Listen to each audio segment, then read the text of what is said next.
welcome to Frazers, Bants and Brews. We're on episode 4 now. Today we've got Callum.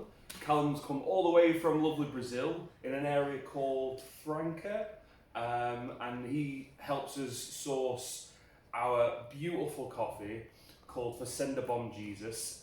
We have done a V60 brew guide on this recently as well, but it's an outstanding coffee, and I thought I'd introduce Callum today because I want to have him on the channel because yeah, it's just an amazing coffee, mate, and I really wanted to see your thoughts, bounce back a bit of ideas, and yeah, go from there really. So welcome.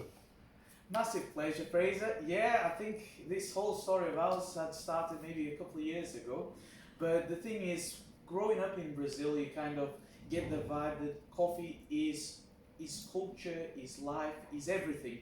And my family have been growing coffee for the past 5 generations. And it has a lot of story in it. Our region itself, the coffee region, is called Alta Mogiana. The city of Franca is the nearest hub. Yeah. And to be completely honest, what I feel the bond between us is like our mutual goal in showing that the farmers are being well treated, they are socially and sustainable for both the environment, for the people itself, for the staff. And the thing is, what I feel the most passion about it is actually connecting. It's showing, listen, Fernanda Maciel Rauchi, Flavio Oliveira Lancha, those are the names of the farmers who've been there working very hard to make this beautiful thing that we are drinking together. Cheers, by the way. This is your coffee that we're drinking today. Absolutely. And I think it's all about connections after all. It's taking you to Brazil. I know you've been to Africa recently doing your origin trip. Yeah. And I think the most visually you can see, like, what's the difference as everybody else is doing and what you are doing, it's very empowering for everyone. I think that it's like we discussed this before, but the direct trade movement, or working with the people that do the hardest work, is we're not the only ones doing this. But I know, and we're not on this market for a trendy reason of any other kind. I think it's as part of a small business or a large business, you have the power to choose how you buy your produce. And while people sometimes may not have a budget for something like this, I think it's so important that we chase something that's sustainable. We've got to look after our planet that we're on. We have so many economic crises. I know you don't have to deal with it, but we've got Brexit to deal with, obviously, with what's coming up at the moment. And I think with that mindset, working with people that, if I was going to buy, for example, if I was a restaurant and I wanted to have pork on my menu, I would go to a pork farm locally because I want something that's the best. For me, there are many options. I don't want to name names, but there are many people in the UK that are traders, and you can buy coffee from them, and there's a list as long as your arm of amazing coffee lists that are on there. But there are some organisations in place that kind of help and protect farmers and help them control the price sometimes. But I think what's way more empowering, and like you say, way more sustainable, and just something that's just really, I think you should have a sense of ownership on this. Yes. That if you have the choice to buy from people like yourself and family that you've obviously worked, I didn't realize you were 5 generations. That's amazing. I think that's so important that you should choose to go down that road, and it's not hard to make that connection. You came to the roastery. You gave me a quick phone call. Said, "Oh, hi, I'm Callum. I just want to bring you some coffee from Brazil," and you popped into that, and immediately, I mean, you're a lovely, bubbly person. You've got the best personality ever, and I think you'd be daft to not take something like that on it. Thank you very much, Fraser. But I think you reached 2 very lovely points. Is like when you have, and I think technology came to help, and I think globalization came to help a lot. Because actually this access, you mentioned about like, there are hundreds of thousands of people doing everything nowadays, but actually tracing back, and I think traceability is a key word in what we both are doing. Because when you kind of jump the exporter, the cooperatives, the brokers, the traders, all of that, you are managing to make sure that the money you're spending are well spent, because actually it's the farmer who's deciding that premium is worth, and that's a stimulus for them to actually invest in their farm, invest in their quality, invest in their livelihoods. And I think it's lovely to hear that you said that, but I think it's all about down to the experience. Is knowing and trusting what you do, and I think it's very nice to talk about sometimes certifications, and it's nice to have a logo and to try to inform people. But I think for you to actually find out who is doing what, it's much more important than sometimes just a seal of approval. And I think the problem the farmers have with certifications is that people are unaware of the many different layers and levels there are. So you can have like 20 farmers, they all can become certified as a group, and only one of them in a year are audited. Is that fair when, so take it as an example, Bom Jesus farm, they are a single farm who are certified, so every year they need to be audited. Yeah. And then you have other like 50 farmers who are audited like randomly picked. And then you see that the cooperatives, they can be fair trade certified, but they don't grow coffee. And then you suddenly realize, wow, there's so much for us to talk about. And I think, thanks for the space. No, thank you for coming on. It makes the space great.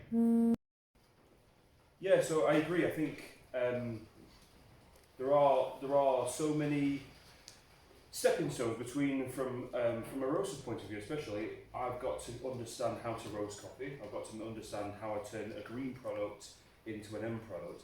But then it's also really valuable for me to understand how it gets to the UK. It's also really valuable for me to how I understand how it's the storing conditions. How does that affect the coffee? Then I've also got to understand where does the coffee come from, then the genetics. Then I've got to understand, well, how does coffee grow? What influences that? All that information kind of helps me do my job better.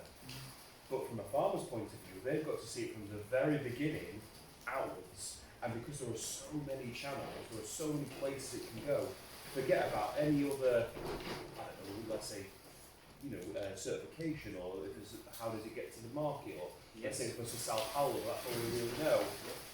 And I've seen this through many different people, it's not really universally understood.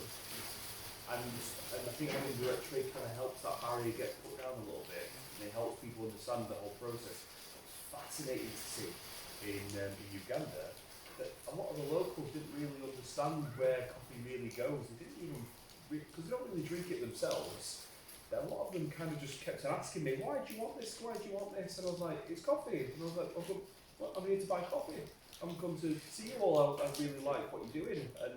And they were like, but what do you do with it? I was like, well, you drink it. He's like, what? You drink coffee? So that's a very extreme example, but I completely agree. And I think having that connection of direct trade fills that gap between start to finish. It really allows. I mean, the beauty of it is we've got something a great thing called the internet that allows us to be connected across the world. Why not use that to the best advantage? And that's how we create a relationship like this. And I think it recognised what you just said. I think it's so much a true story. Is that in our neighbours is a classical example that many occasions they go and they believe their journey of their coffee starts on their farm and it ends on their cooperative. Yeah. And I think this opening their minds is very important to everyone on the chain, because actually showing and recognizing that they are doing an incredible hard work. Obviously, on my holidays, I'm all over there during summertime, so normally I lose a lot of pounds. And in working with them, it's very important to show and understand that they are actually spending sometimes between 8 to 12 hours a day during harvest, putting their blood, tears and sweat into this coffee, that it's a livelihood. And in the end, we have so many wonderful results. And when we don't recognize them, you almost like ending their story that it actually goes on and on. And I think this is good, that small independent businesses, and I think the key point is independence, because you have very small farmers in Brazil, you have medium farmers who never got that recognition, but now through an alternative chain, we are starting to recognize them. I completely agree.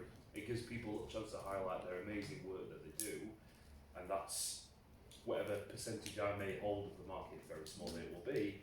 I think it's my responsibility. It goes back to that sense of ownership. It's my responsibility to make sure that that hard work that's been done. It's my job to showcase that the best that I possibly can. Yeah, And it's more sustainable as well. People completely. think they don't understand sometimes you have about 3 layers of cooperatives and brokers and exporters in Brazil, and that coffee is moving in a truck from A to B to C to D Yeah, before it gets even here. yeah, And then you think like you kind of, it's what you said, if you can zoom out and actually see the chain and try to see where you can shorten, it's good for the consumer because they actually get a product that is fresher. correct. And I think you can do the same compared to in the UK when you're actually like supporting a local business like yourselves. You shorten in everybody's chain. Yeah, and I think that's exactly why I work with people like yourself. I think it's so valuable. It has so much to shout home about, and that's the main reason why I do it. Well, another thing you can probably run through with us and Kauai today is Brazil's a very, very large country. Obviously, it's on the Amazon basin, but we're talking about an area called Franca. Before I met you, Yeah. I knew Brazil, I knew of Sao Paulo, and I can look at it on a map. I'm obsessed with the Amazon. I'm really into like tribal and everything. But you're a million miles away from the central Amazon basin. About 4,000 miles to be completely honest, to give you a perspective of it. Nuts. So, what's the average temperature then? Like for England, we have 4 seasons. Now Africa was different. But Africa was 2 seasons, which really surprised me. What's that like in Brazil? So I reckon there's kind of a boundary. I'm going to talk Celsius because I don't understand. No, Fahrenheit. Celsius is we're not Fahrenheit. But the thing is, the Amazon that you talk, they are in that area. I am in the very south of Brazil, not extreme south, but southeast. Wow. And the Alta-Mogiana, this region, I can tell about ourselves. It's a time that, like during your summertime, it's our winter time when it's dry. Yeah. Our temperature when it's actually the harvest time, from June, July, August, it's between 16 to 25 Celsius. Our summertime, which normally ends up happening December, January, you can reach 32, 35 degrees.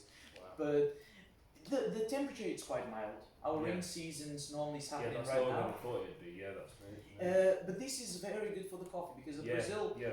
our altitude is not as high as Africa, but our temperature it's also not as challenging. Because you get into like the high summer, it's like 45 plus, and it's Very difficult. the low altitude coffee that's really hard to deal with. Yeah, which is why their altitude helps them a lot. As an example, in Brazil, sometimes you are affected of frosts, and I think it's interesting to share this Absolutely. knowledge I about want to touch about that. the farmers' varietals, how that is very important in terms of volume of coffee produced, how they are resistant to frosts and other like effects that can damage the coffee plantation.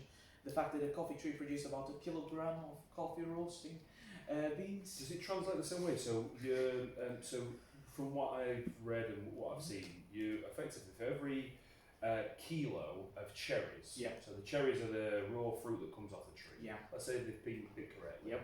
And they're not green, they're the right cherries. Yep. For every kilo of that, you result in about 60 grams of finished product. Or is it 600 grams? 600. 600 But it grams. depends again in which country you're talking, what kind of genetics and things like that. It's I can talk about Brazil itself. No, that's what I want to kind of use that as a number for scale, but an average It's tree. on average about 600 grams. The thing is, the cherry, there's a big loss from what the cherry happens until it's green, and then you have your own loss here of 20%. The thing is, like, we normally calculate that about 3 kilograms of cherries, like with the moisture content and all of that, 3 kilograms will end up doing about 1.3 kilograms of green, and then you have your weight loss and when you're roasting, and it gets about 1 kilogram. So to give you an idea, a coffee tree in Brazil costs about 70 cents per tree to plant, to buy, and when Brazilian farmers are planting, they plant between 10,000 to 20,000 per hectare. So it's a massive investment. That's huge. It takes about 5 to 6 years to start actually paying back. Absolutely, yeah.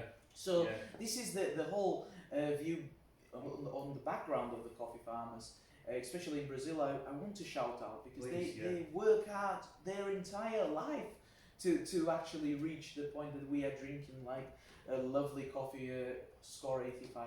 Because it's long-term relationships that is our goal. Is actually give them security that listen, all this investment that you put in into planting, into varieties, varietals, it's actually reaching the end user and they are becoming aware of it. So here I am. So you represent your area, but you've got a family connection as well, because it's not just that you're from Brazil, you've seen an opportunity, you're very heavily invested in this. Like you say, it's 5 generations. I didn't know that's amazing.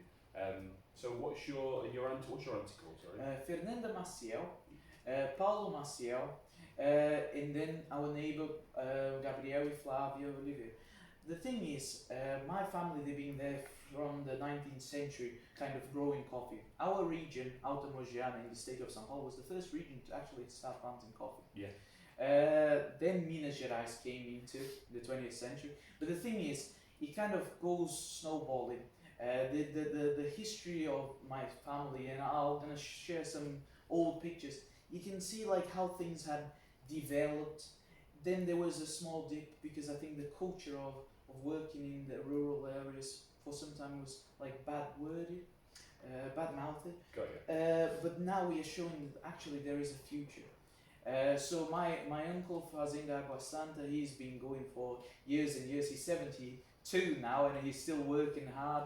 Terra Preta is another farm of my family that they are very successful with a couple of excellent wins. And the thing is, I think obviously it's wonderful to connect, but the thing is I want to make sure everyone, because I've seen their hurdles, I've seen my family challenges, and the thing is I want to improve everyone to get what it's worth. Yeah. I kind of, when it's not that like everyone else in the chain don't understand, but the thing is once you are bred, and I can remember myself from a very young age kind of admiring the farms. And that's why I carry on trying to represent them here. And I want to introduce you to my family as well, Fraser. I think it would be amazing for you to actually see the farms. Genuinely love to come. So we've already discussed this in depth. I have every intention of coming this year. Harvest time really lands between late May, late July. It goes, because the thing is our farms, they are medium sized. Especially the Bom Jesus and São Lucas, they can extend until August time. Oh wow! But there's a big but, because half of August you start harvesting the coffee from the floor, so it's not the most picturesque side. I was just about to ask you that. So I would have thought then season starts high. Yep. And then as the time goes on, your cherries can be picked lower down the slope, let's say. Yep. So you can start picking right at the tippy top, and then as time goes on, the fruit starts to mature further down the slope. See, that's the opposite of Africa. It goes the other way. Really? Yeah, it's the opposite. It's interesting because again, it depends a lot on the rain season that happens Yeah. in November. Wow. Because if November you have very regular rains, so everything occurs in say a window of 2 weeks or 3 weeks, the farmers love it because it means that the cherries will mature all in the same time. If you have a very spread rain season, so you have a massive rainfall on early November and then one in January, what does it? It breaks the cycle of the tree. So they will have some that will mature, will ripe much sooner than others. Wow. And you end up needing to do, and that's reality. You will always need to go through nature as well. It's nature. You've got to remember we're talking about trying to cultivate a crop here, but it's not really. You do get some genetics that have been grown in a lab or whatever to kind of yield more coffee. But on the whole, you're dealing with nature and a tree, and it's only going to produce something, and you can do certain things to influence that. But you're very reliant on Mother Nature and what it's going to give you. And rainfall is probably the biggest thing for it, and altitude helps, but. Yeah, definitely. That's fascinating. And as the farmer, Gabriel, my very nice mate of mine who's running the farm right now while we speak, he always said to me, because Bom Jesus, they are more irrigated than my family farms, and they always say irrigation is great as an insurance policy. Brazilians, we don't deal as much as insurance as the UK, but the thing is, even with the irrigation, it just keeps the production level, it doesn't affect the quality. If rains a lot, quality will be great. If it doesn't, that's everyone affected. So those things like water is vital for us. So it's crazy. But then, if it rains during season, harvesting season, we run and we try to work extremely to cover because we don't want unwanted fermentation happening. Yes, you don't want the fruit to start fermenting on the actual tree. You want it to keep nice and dry. Exactly. That's fascinating. Wow, the problems of a farmer. And this is what this channel is going to allow us to do, to kind of showcase that. Because, like you said earlier, we drink a cup of coffee and it can taste amazing. Oh wow, that's so nice. That cafe has just given me that amazing cup. But you don't realise how many hands and how much hard work goes into that, and that's so valuable to kind of to share that. One thing I wanted to run by you was I know that your coffee that you provide us is what we call a pulp natural. Yeah. Now I've mentioned this briefly on the channel, but from your perspective, from a Brazilian farm, would you say that pulp natural is quite a common processing method, or are you doing something rare? Or so as an example, now with globalization, I would even say that like we are kind of expanding our different methods. In Brazil, in the past, it was very common, or you would be a fully washed, that your illies and your massive buyers would try to get their hands on.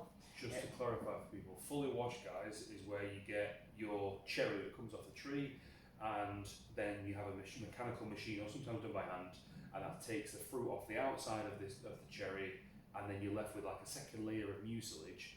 Then that's physically washed with either very high pressure machinery, or sometimes it can just be done by hand with a scoop and on concrete, like water channel. I've seen that done before. And then the end product comes in as like a very swelled green seed. Yeah. A pulp natural is you just take the fruit off the outside and leave the mucilage behind, and that mucilage has a little bit of sweetness within it. And when you dry it out, that goes into there. Fantastic explanation, and I think the only caveat I would also add, it's Colombian are very famous for doing fully washed because they don't have the space to dry as natural as Brazil does. So Brazilians, we love the natural because in a nutshell, it's a very reliable and consistently good quality that you actually get, and especially from the region my family grows coffee. The thing I find it very interesting in you ask whether now there is a new trend we are seeing. Farmers going and visiting the Colombian farms, and this inter-exchange is starting to happen. We are starting to play with fermentation. Oh, interesting. So we still, my cousin Felipe, he's playing with big fermentation tanks that he leaves between 24 to 48 hours.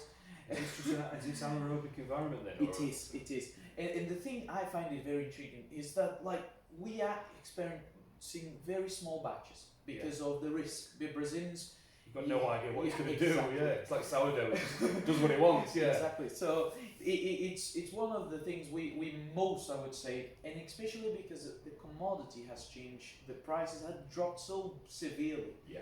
Most farmers, they are doing pulp natural because it's getting the consistency and the quality. Yeah. The more you ferment, the more you wash your coffee, you add costs into it. Yeah. And that differential is not even being translated to the farmers. So that's why we kind of Brazilians, because of the price structure and the cost structure, everybody's kind of doing it natural, and even natural fermentation. So that's the thing we are kind of expanding into it. But it's very early stages. So say a farm produces about 2,000 sacks a year, they would do about 20, maybe 30.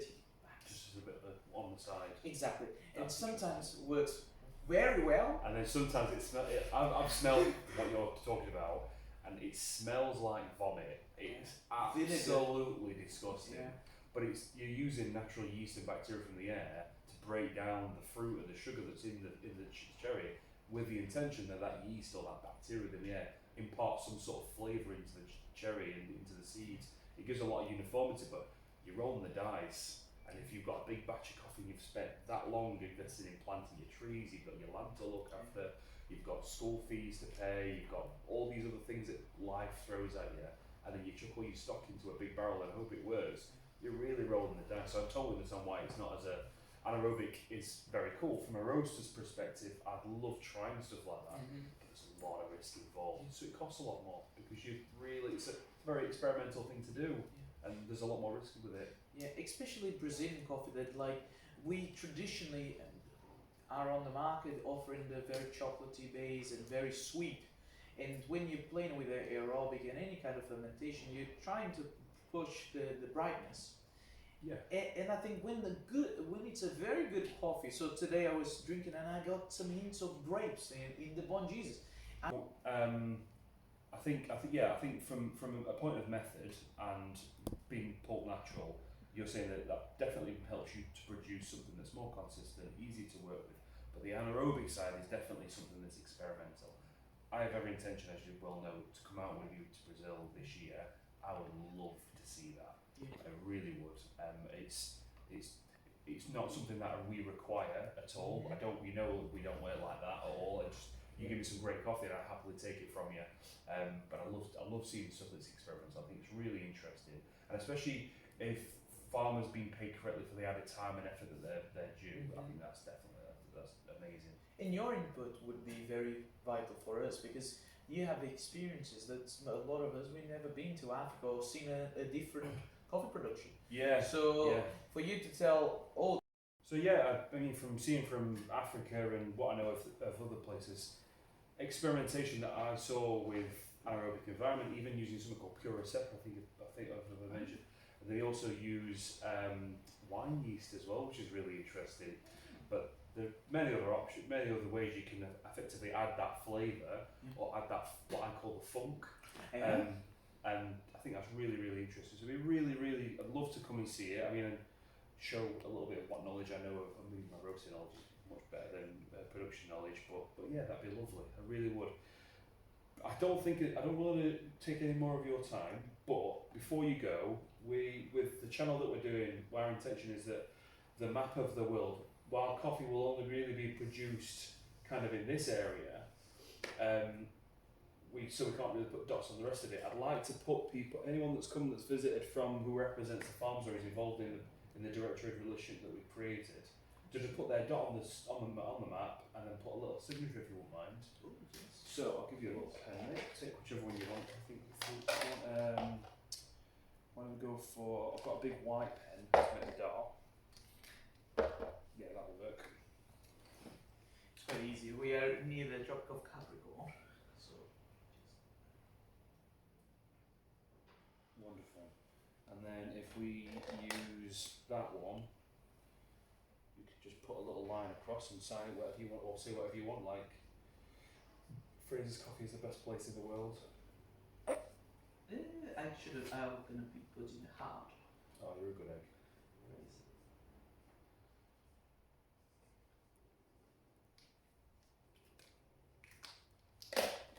Wonderful, thank you.